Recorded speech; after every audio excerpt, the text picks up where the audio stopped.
And Yeah. I think a final factor is also that we really shifted to a lifestyle that is a lot more remote than it used to be.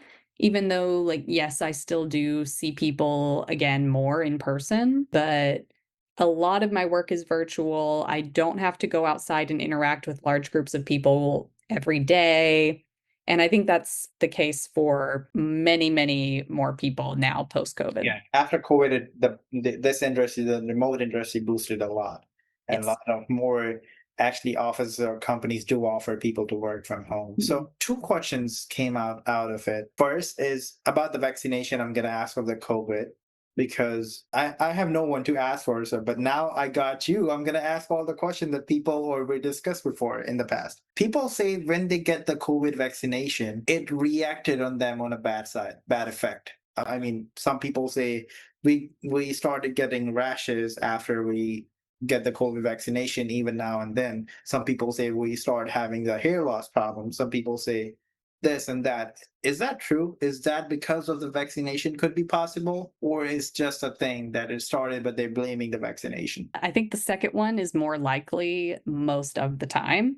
I think there probably are like a handful of very rare cases where someone might be predisposed to react to to a vaccination Yeah, in some way that was unexpected, or that maybe there was a miscommunication about something they were allergic to, or these sorts of things can happen, but the percentage of it is like so negligible compared to the benefits of getting a vaccine. And a lot of this is just correlation and not causation, but research is ongoing all the time, and people are always trying to make these vaccines better. I see. So this could be the reason. Okay, that's good. And one more thing that because we were discussed, the people started working more remotely. I was actually, I don't know if I were looking on the YouTube video or something or some research, they said if we are exposed to more people, more human being, our body gets more, kind of a useful, and our immune system gets more powerful to adopt, or if any virus comes in, we're able to fight that ourselves. That was the thing.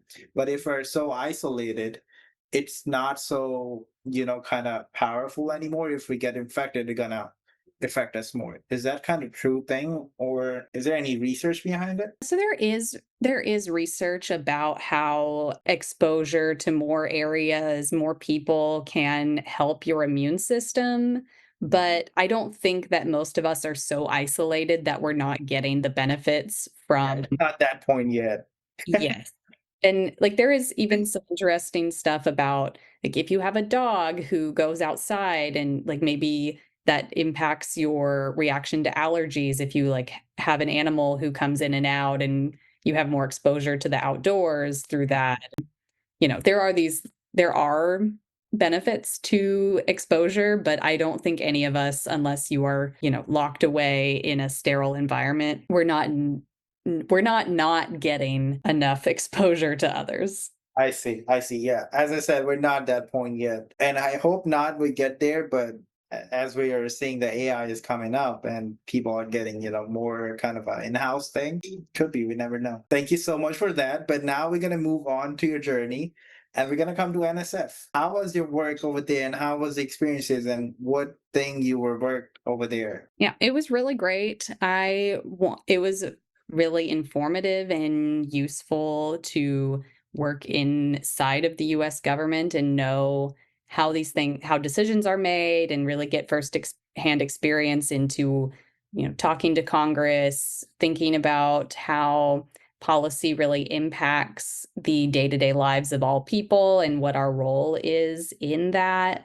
And I got experience, helping manage money, and I got experience talking about the impacts of scientific research and really figuring out how to talk about scientific research in a way that is super accessible to people who aren't other PhDs, and it was really good. Amazing. One more question out of curiosity. When you work in the government, do you see or notice any different that private corporations have and the government have different policies or different frame rate to work or different type how they move? Is there any difference or how they work? In my experience from my own work and from my network of friends, I really think that government workers are super, super hardworking, way more than anyone in industry.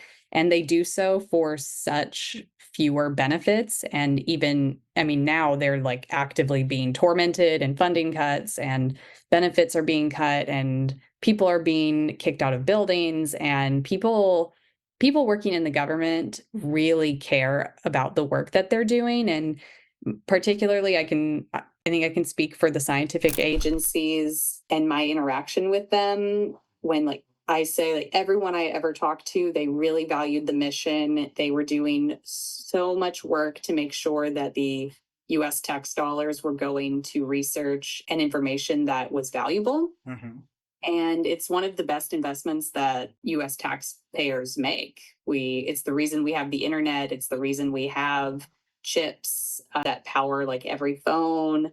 It's the reason we have all kinds of random things like Google, Duolingo, a million other things that have origins in scientific fundamental government funded research. And I think that that mission is really big and really good. And private sector also, they have good missions often, but I think that there's a certain level of like sacrifice Okay. or, you know, there's a certain level of like, we're doing this work for the passion in the government Mm. and for the mission versus in larger tech companies, for example, plenty of people would take that job for the sake of the paycheck. Career growth and making more money, especially the companies, of course, doing the private label and all that. That's actually wonderful to know about these things.